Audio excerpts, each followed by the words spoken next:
Elvis is back in the building in Dundee, and there's a new pair of blue suede shoes in at Ibrox, or should that be the brown brogues? Listen, either way, Rangers and Dundee are all shook up over their new managers, and there's more than a few suspicious minds. Like that, Gav. This is Game On, where there'll be more than a little conversation over the big appointments and all the hot sporting topics of the week, as per usual. I'm Michael Gannon, joined with Gavin Berry, two men who are no strangers to the ghetto. Hey, Gav? But there were no brown brogues, were there, Michael? Well, this is the thing. I didn't see any. Did we not clock any brogues? No, I don't think so. Well, no wonder there's been a bit of a kind of, let's say, mixed response to Russell Martin's appointment at Rangers. Mixed story of the week. Mixed? Did we see any positive?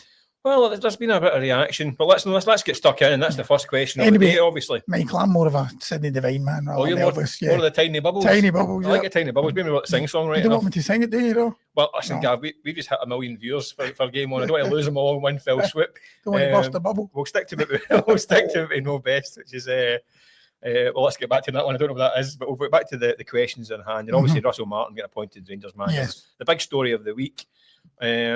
Is it a risk or a masterstroke for Rangers? You touched on there that there's been a bit of a kind of, is that fair to say, a backlash from a lot of fans? I must admit, Michael, I've been taken aback by just how fierce it is. I understand he's not the biggest name, not the sexiest name.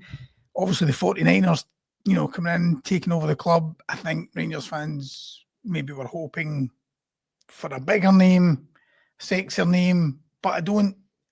Of the people mentioned, the candidates that were in there, it quickly became clear, who were the guys that were on the shortlist. I'm not sure that the alternatives were so much better than Russell Martin, which is why I can't understand why it's been so fierce, the backlash. I must admit, I don't think the candidates.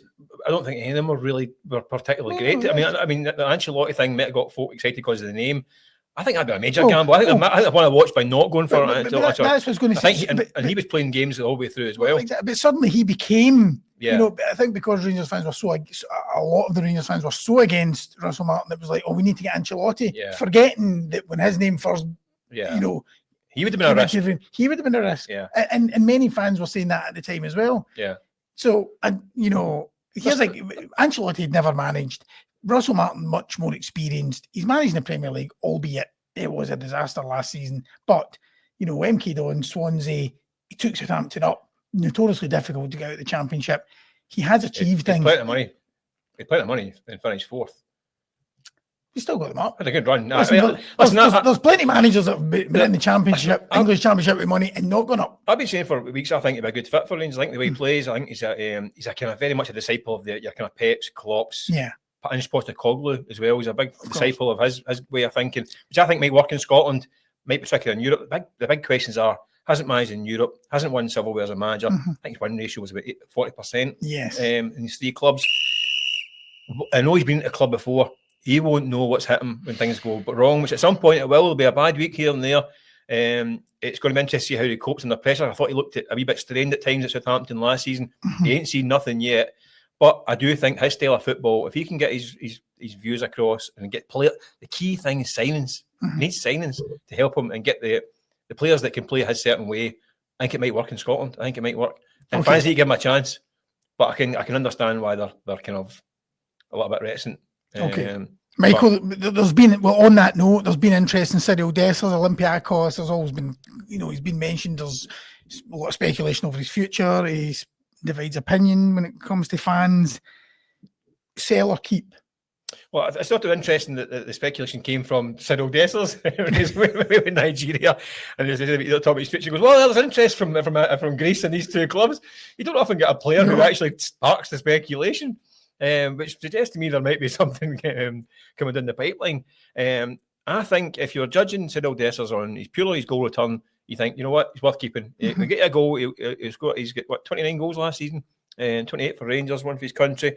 I think you would say keep him. The problem with Cyriel Dessers is that would be a good backup centre forward, but he's on number one man wages. So is he good enough to be the main man and the money he's on, or do you sell him, offload him, get off the wage bill, and replace him with something else? Yeah, I'm more inclined to think the latter, to be honest with you. I think too many big games you can't rely on him to do the business. Yeah. So as a backup striker, get 25 goals, great, but the money he's on, But listen, I think it might be time to wish him all the best. I think it was 31, wasn't it? 31 was it? Over the season, yeah. But we know from watching Russell Martin's teams. I fortnight ago. What's that? Stop taking notes a few weeks ago. But we know from watching Russell Martin's teams that he likes to play the high intensity attacking football. He's not going to press. Well, that's what I was going to say. He's probably not going to fit into that system. But taking that out of the equation, I think you're right. It's about replacements. Last season, we were talking a lot on Hotline Live and various shows about Rangers fans. They wanted rid of Barisic, there was a whole host of players. Yeah. They'd given up on them. I want rid of them. And I remember, and Barisic leaves. Lundstrom, Goldson. Barisic, all these guys. But I just remember in one of the first pre-season friendlies, and it was on the hotline, or people were saying this guy Hefty won't do. It's like, well, you wanted rid of Barisic, so it's all about internationalist, by the way. It's all about the replacement. It's all right saying get rid of Dessers, he won't do. Same with Tavernier. Fans have been screaming for him to head for the exit, but you need to replace him with better. You cannot downgrade. So if Dessers goes, you need to replace those 31 goals or however many it was for club. You can't just get rid of him. Yeah, and then not bring. But I think you're right. I think the style of play is going to be key, because if it doesn't look like a kind of Russell Martin striker, so it might be a case of listen, thanks for your efforts, but I think we just need a whole new approach to it. I mean, he's not going to strike fear into anyone in the big games in terms of the chance that really matter, because he's missed too many big opportunities in games that mattered. But it will be interesting to see what happens to it. But listen, his attitude's always been spot on. He's a nice big fella, isn't he? And he's never shirked at any point in time. But his future's uncertain. A wee bit like down the road, we're looking at Matt O'Reilly, former Celtic midfielder. Matt O'Reilly. He's had a kind of difficult spell down at Brighton since his £26 million move. Injured in his debut. Came back. He's another one away international duty with Denmark, and he had a few wee comments to the media about he's kind of not been particularly happy playing out of position. He's only played twice in his regular position, apparently. There's Everton are talking about looking in for him as well. Just not been really a great move for him. No. The question is, should Celtic be on the phone trying to get him back up the road? Well, given the fact they brought back Jota, brought back Tierney, they can go and try and get even a loan deal for him. Well, they could do a lot worse. But I was going to say, I mean, those quotes, you're right, you mentioned those quotes, and I mean, they were quite, I was going to say bombshell, but it's hard when somebody's so quietly spoken as Matt O'Reilly. That's what I was going to say, but it shows his words carefully. He got his point across. I mean, he did not hold back, did he? If you're the right manager reading them, I think it's hard to see a future for him at Brighton. When you read that, it's clear that he's frustrated. As you say, Everton are mentioned. I think the other thing about Celtic is, there's this question mark hanging over Rio Hatate. The assumption is that this might be the season that he is sold on. If he was to leave, getting Matt O'Reilly back would be ideal for Celtic. I'm sure Brendan Rodgers would take him in a minute. But if you're Brighton and you've paid £30 million, put yourself in their shoes. Are they going to loan him back? The other thing we need to remember is it's going to be a big season for Matt O'Reilly in terms of the World Cup. All these players have got hopes of going to the World Cup. He can't be a bit part player. He's got to be playing regularly. So I think for him, it looks as if he may well move on. Should Celtic ask the question? Absolutely. Well, listen, I think the one thing in Celtic's positive is that Matt O'Reilly loves playing for Brendan Rodgers. And you're talking about he was quite articulate and very well, quite strong in his comments. He was the same at Celtic. He was an interesting character because he does speak his mind, albeit, like you say, in a kind of slightly quiet, understated fashion. And it's clearly, I'm not saying he didn't get on with Ange Postecoglou, but he definitely preferred working with Brendan Rodgers. The style of management, the style of play, and he credits Brendan Rodgers for taking his game to the next level. But to jump at the chance to work with him again, you never know, because I don't think he's motivated by money so much, Matt. Really, he's motivated by his playing career and what he achieves. The grass hasn't been greener. Listen, Celtic slapping a £12 million bid, you never know. But I think he's destined for somewhere in the Premier League, and somebody will get a tune at him, I think, as well, because he's a top class player. I'm surprised that Brighton haven't played him in the role that he's more accustomed to. They get some good players, Brighton, right enough. But I think he's a top class player. If Celtic get him back, they'll want to watch, but I can't see it really. But it's June. You might as well ask the question in June, or hang back to the end of the window. And if it's nothing happening, then you can get on the phone and try and get them up on the loan deal or something. Back to your awful puns when you kicked off, all your Elvis puns. On a serious note, I mean, the Dundee fans absolutely fizzing with Steven Pressley getting appointed. I mean, we talk about the reaction to Russell Martin from Rangers fans, but I mean, that was new. Honking, I think, was I think that was the best word. It's a great word, honking. But I mean, it came out the blue, didn't it? I mean, should the fans be giving him a chance?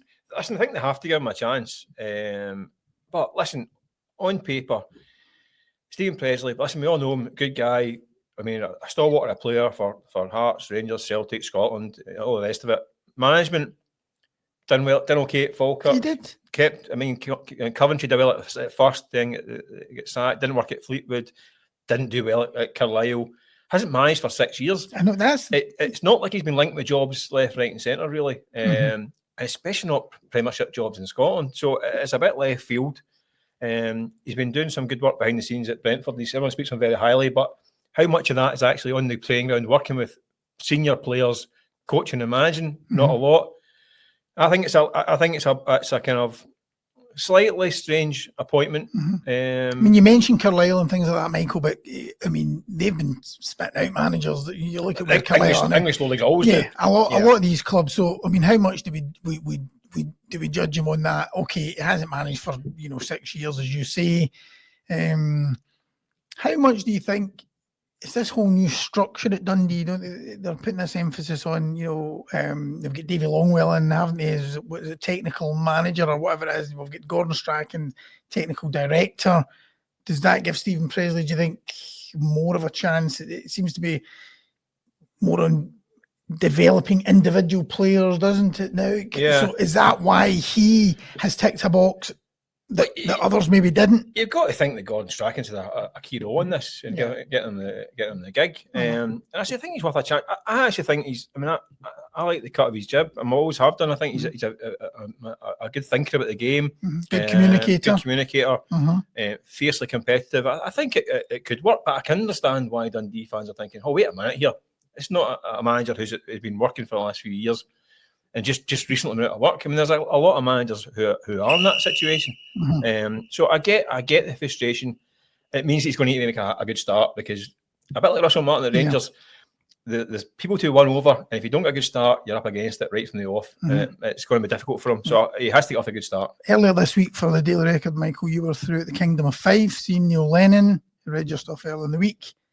Should he have been somebody that Dundee were considering, another who worked under Gordon Strachan, so obviously knows him well, probably a different type to Steven Pressley? Are Premiership clubs missing a trick, or have they missed a trick by not going for? I suppose Motherwell could still. Well, he's just taking the job at Dunfermline for a 2-year contract, so I don't think they would. But it's a big conversation after a week. I think they have. I mean, I don't know if maybe Neil Lennon is maybe getting out of fashion a wee bit for the time being. He will probably come back in at some point. It happens to managers. But you look at his record. I mean, he's 2 spells at Celtic, phenomenal achievements, won loads of trophies. The COVID season, I think you can take it aside, and that was a season what could go wrong went wrong. Then you take it the Hibs experience. Done brilliant at Hibs, took them up, got them third in the league. All right, they kind of fell out by the end, but listen, you got to take it off with a smooth. I thought come up Motherwell and Dundee. I mean, any one of those jobs, I think he goes in there, he'll do a good job for them, no bother. I think Dunfermline have really won a watch in getting them. I asked him, I said, why are you not sitting here in front of us as manager of at one point there was 5 jobs in the Premier League. He said, well, I think there's 2 of them. I don't think I would be getting Rangers and Hearts. that would be controversial. But the other 3, I can't believe them. I mean, he said he never really thought about it, didn't chuck his name in the hat for it, because he can hold a bit of loyalty to Dunfermline after taking over for 7 weeks there, and was sold in the project there. But I can't understand why they haven't. Motherwell probably is the one, no? Would you say those 2 that Motherwell probably would have been the one? Yeah, the only thing I think is maybe perhaps some chairman are thinking he's a big character and it'd be maybe a handful. But I don't think that would be the case. He's just a good manager, a good manager as well. Listen, one of these former charges has just gone to Liverpool for 35 million quid. Jeremy Frimpong, a young player cut from Man City. he developed, sold for 12 million quid. Celtic get another kickback 5 years down the line. He's a track record of dealing with. He can deal with young players. That's the thing. These clubs are talking about bringing through youth. He can deal with young players, no bother. I'm saying that's a great example. He can also deal with experienced players. Players that are a handful. He kept Lee Griffiths on a short leash for long enough. I think they've missed out on him. I think at some point he'll come back into fashion again, and they'll be banging his door. Because there's a heavy chance he'll be successful for Dunfermline as well. Yeah. But listen, international week. It sneaked up on us. The June internationals. Let's be honest, Gaff. Iceland. Who are we playing again? Iceland at home and Liechtenstein away. Iceland at home and Liechtenstein away. Away trip, not a bad away trip if you can get it. Expensive away trip. Listen, these games, I mean, they're hard to get excited about. A couple of friendlies in the summer, aren't they? But what do we want to see from these games? What do you want to see, Gav? I think what you want to see, well, we've been stewing on that Greece defeat for so long. It seems like a lifetime ago now, doesn't it? I think what we want to see, first and foremost, is a swagger back. I think Scotland need to get a swagger back. Steve Clarke has to get the confidence back in the team. Fans need to see signs, because we cannot go into this World Cup qualifying campaign with so many any negativity. We don't do great. We don't do great in friendlies, and we don't do great in friendlies against so-called perceived inferior teams. I remember doing a pre-Euro one against Gibraltar, and it was genuinely one of the worst games of football I have ever clapped my eyes on. Honestly, it was appalling. And we've got a terrible track record in these games. I think tracing back to that in the end of the campaign when we qualified for Germany, there was, and we spoke about it before that we qualified so quickly. There's a bit of a buzzkill at that point. And then on a downer, and I just don't feel it's ever really kind of lifted back up. Poland away, that was an exception, the win there. But I think we need to get a swagger back, confidence back. We need to be scoring goals, low scoring. In recent games, maybe give somebody like Tommy Conway a shot up front. I want to see guys like Max Johnson, Kieran Bowie, Lennon Miller, Lewis Ferguson as well. I'm looking at Lewis. He's got to start Lewis Ferguson. He's got to start building the team around the guys who are going to be the future as well, isn't he? Obviously injured, so he was ruled out for a sort of large for that long period, missing the Euros. So I think that's, we need to see a freshness. We need to see goals. We need to see, just I said, a swagger back. A smile. Get them smiling again. Just get a bit excited back. And the national team for so long has been really upbeat, and it's been packed full houses and all that stuff. And it's just starting to kind of go a wee bit in recent months. In the back of the kind of the Euro hangover. We spoke about it after that Greece defeat at Hampden. There was even the question of, do you stick with Steve Clarke? Say, well, you have to. But I think the worry is if you go into that qualifying campaign on a downer, it could be, because it's a tough start.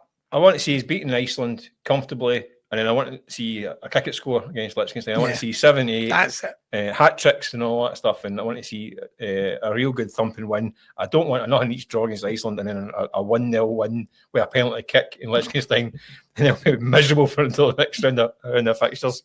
So if you're not interested in International Week, Michael, are you interested in the FIFA World Club Cup? I mean, you're obviously dying for some football. It's not been on the telly since the season finished. So you can sit down and watch Bayern Munich v Auckland City. Well, listen, I might boycott this, to be honest with you. I think this is a very much a cynical money grab by FIFA. They're obviously there's friction with UEFA and the power that UEFA hold the Champions League and all that stuff. They're trying to kind of combat that with their own little thing.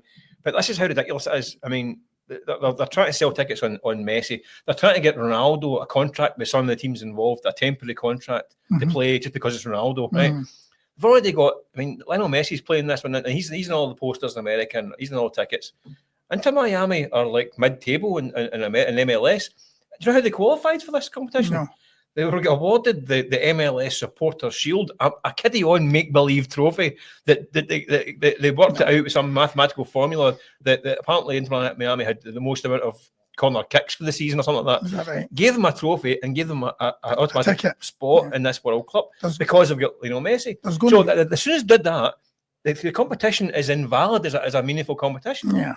There's absolutely no credibility. No. There's going to be so many mismatches. Apart from anything else, as the players are going to be knackered as well. You touched on it earlier.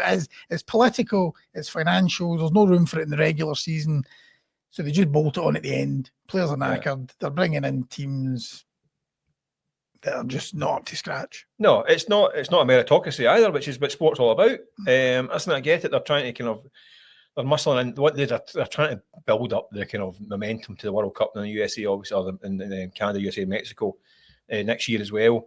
And it's all about the money, isn't it? So they're trying to get interest. Apparently, the ticket sales are minimal. I mean, I think the original tickets were on sale for $300, and now they're about $50. Mm-hmm. By next week, they're going to be giving them away, right? Because there's not going to be the interest. Hence why they're trying to. They're trying to entice Ronaldo into a short-term deal with somebody, with Auckland or whatever it is, Josh's Giants or Mighty Ducks, whoever's in this competition. Botafogo v Seattle Sounders on Monday, Chelsea v Lyon. Listen, I think by the way, it's not Lyon. It's not Lyon in France. No. But it is PSG against Atletico Madrid. It's the actual PSG, Michael, who are obviously European champions after that stunning final performance last Saturday night. Yeah. We were talking about it before. Rio Ferdinand, I think, described it as a victory for football, but I mean, given the Qatari owners, is it a victory for football or for sports washing? Because there was a lot of criticism for them, people saying, I can't celebrate that because of what their owners stand on. I kind of get that, because it is now the kind of the final point where PSG were trying to get to. They're owned by a state. I mean, the Qatar government are funding them. Their wage bill, we don't know at the moment, but I think 3 years ago it was over 600 million euros a year wages. Mm-hmm. I think it's probably come down with the kind of the end of the kind of Galacticos kind of year they had, when they had your kind of Messi's, Neymar's and Mbappe's and all that stuff. I think what you got to do is you got to separate it, because you can watch the game of football and think, you know what, I'm enjoying this team. They're young, they're hungry, they play an attacking football. It's lovely to watch. But you can also at the same time think, you know what, I don't like the direction of travel. Not just PSG, but European football is going. We've got clubs owned by states and nations. We've got clubs owned by billionaire owners from America, venture capitalists and all that stuff. And I think we have kind of sold our soul in football to these kind of money men, and it's taken away the kind of the old-fashioned romances about it. But you've hit the nail on the head, Michael. That's exactly how I feel about it. My dad's from Newcastle, so I've always had a soft spot for Newcastle. 70 years they ended that trophy. The way I know what it meant to him, the people of Newcastle. When you watch those celebrations and the fans hanging out of car parks and the bus parade, you saw the scenes at Wembley. I was happy for them, for those fans who had waited so long. So you're glory hunters. I thought you were Blythe Spartans fans. You jumped on the Newcastle bandwagon. Both. Dude, that's as it sums it up. Both. It sums up the modern game. Jumping on the bandwagon. Blythe Spartans and Newcastle. You can have those two teams. But you know what I mean. Again, you lived down in the northeast for a spell as well, didn't you? So you know the passion down there. Mm-hmm. You're happy for them, for the people, for the Newcastle, diehards. You're not thinking. Fans don't really care where the money comes from, do they? Really, exactly. Let's be honest. But I think it's a wee bit of a shame, and I think it's skewed the look of international club football.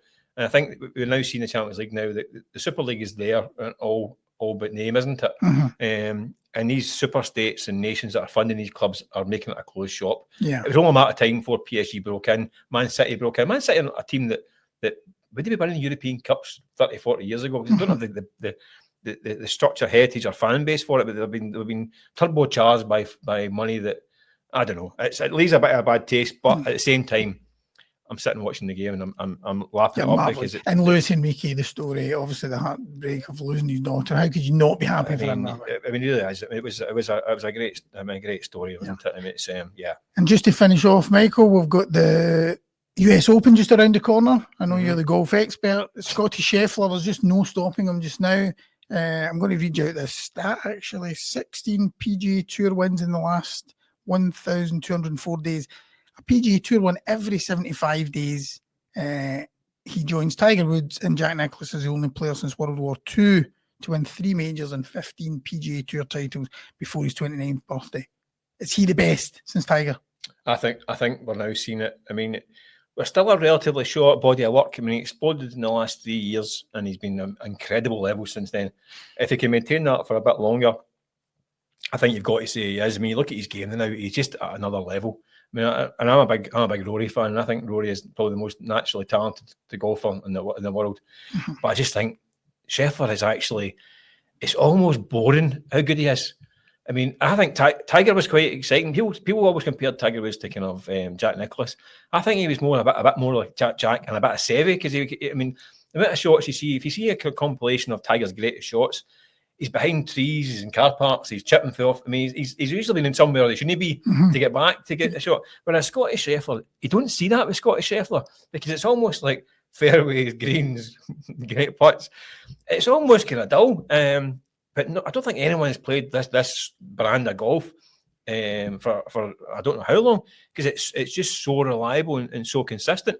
But I think it's a bit of a hard time, because he's quite a quiet big fella. He doesn't tend to say much that's that exciting. No. So punters maybe aren't really getting, like I say, they're not getting the spectacular shots that Tiger was bending on trees and all that stuff, because it's kind of slightly monotonous. Well, when I saw people debating actually about the kind of Scheffler Woods debate, I saw somebody saying that it's actually his devotion to his family that is more impressive. So is that what you mean in terms of just being quite straight down the middle? It's just a down to earth family man kind of guy. He's not got an edge to him. But I mean, listen, we all like a rogue, don't we? In sport, guys who are the kind of flawed geniuses, and it doesn't really have any flaws. No. Like, that's how when they get arrested, it was such a great story. Scottish, I mean, see when he's boiler suit. Although I saw him a few weeks ago when the anniversary of getting lifted, he was wearing like an orange polo shirt and a wee nod to kind of the boiler suit.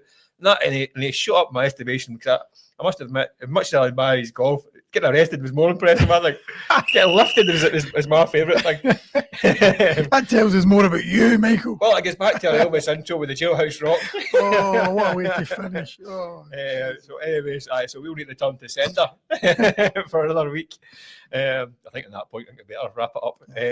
But listen, thank you as always for watching. This is the episode of Game On. You can get as always on YouTube, Spotify, Apple Podcasts and all the rest, and you can leave your comments as always. All your nice remarks are always well received, and even some of the more rude ones. I'll be back next week to do it again. Have a good weekend. Thank you.